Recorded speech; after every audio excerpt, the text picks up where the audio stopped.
A blessed day to all. Welcome to Blessed Creatures.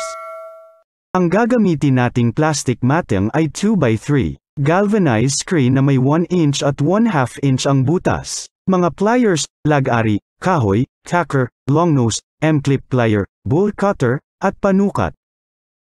Yung plastic matting nga pala, hindi siya sakto ng 3 feet. Bale 35 inches lang siya. Dapat ay 36 inches para sakto 3 feet. Yung taas ng cage natin ay 16 inches lang ang height. Susukat tayo ng 16 inches para sa dingding sa likod. Tapos yung pang top ay 2 feet kasukat ng lapad ng plastic matting. At susukat ulit tayo ng 16 inches para sa dingding sa front.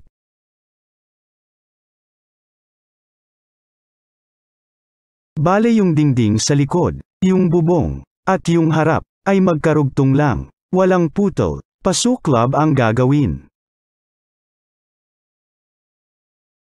Ito ang gagamitin natin, na pangpagitan sa kulungan, para hindi sila magkakitaan. Sabi kasi sa mga napapanood ko, baka ma-stress yung buck, pagkatabi yung doe, tapos di naman makascore. M-pliers, gagamitin natin, para madaling mapagdugtong, yung kaliwa, at kanang dingding, at alambre para sa liso sa gitna, at para sa plastic matting at body screen.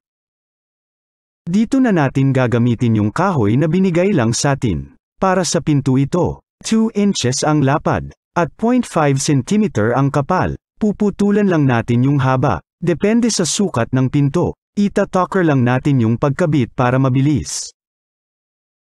Yan bale ganyan ang mangyayari. Yung ginupit nating screen sa gitna, hindi masasayang yan. Yan din ang gagamitin natin na sarado ng pinto. Yan ganyan. Nakita nyo walang tapon. Yan naman ang advantage pag may kahoy.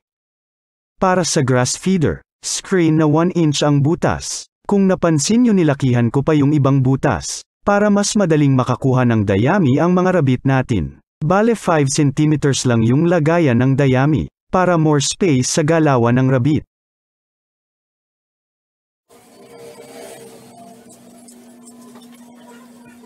Ayan, natapos na natin. Hindi ko nga lang nakuna ng picture yung huling bahagi. Wala kasi tayong taga-video. Naikabit ko na din yung drinker, yung lock ng pinto, yung pakainin. At syempre, yung main character natin, si Harith at si Ash. Ito ang bunga ng ating pagsusumikap na makagawa ng halo-halong idea ng kulungan. Hindi halo-halong pang merienda. Batay po ito sa mga napanood nating video. Salamat sa mga vloggers. God bless po sa kapatirang nagkukuneho. At nanood. Mabuhay tayo. Thank you for watching. Please subscribe and click notification bell for the updates and more video from our YouTube channel. God bless.